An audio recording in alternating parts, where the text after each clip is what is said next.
আমরা অনেকবার উপরে উপরে সব জিনিস করিলি, কিন্তু ভিতরের জিনিসটাকে ছাড়িয়ে দিচ্ছি।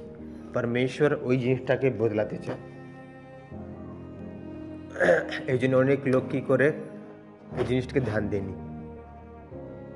সাক্ষ্য দাও, তুমি আগু সপ্তাহ আসি করি এখানে দাঁড়িয়ে করি কে পুরা সপ্তাহ আমি মিথ্যা বলি নাই, পুরা সপ্তাহ আমি ঝগড়া করি নাই, আমার মধ্যে রাগ আসেনি, কারোর সঙ্গে কুড়কুড়া নিয়ে সব শত্রুকে আমি ক্ষমা করে দিয়েছি। আগু সপ্তাহ এখানে দাঁড়িয়ে করে গাওয়াই দেবে কে যারা যারা আমার সঙ্গে ঝগড়া করেছিল বাকে একদম গলা জড়ি করে আমি পুরা প্রেম করেছি। সাক্ষ্য দিবে এটা?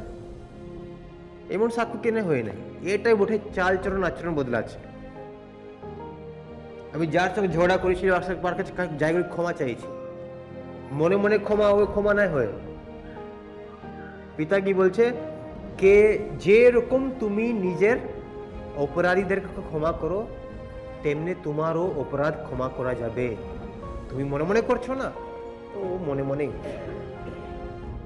লেকিন যখন তুমি ওর কাছে জায়গায় ক্ষমা চাইবে ইয়া তুমি ওকে ক্ষমা করবে, দুটা জিনিস, তখন ওটা গ্রহণযোগ্য হয় ঈশ্বরের কাছে। কিন্তু আমরা কি করি, সব উপরে উপরে করি। এই জন্য আমরা পবিত্র জীবন কাটাতে জানিনি। পবিত্র জীবন একদম ভিতরের জিনিস বটে।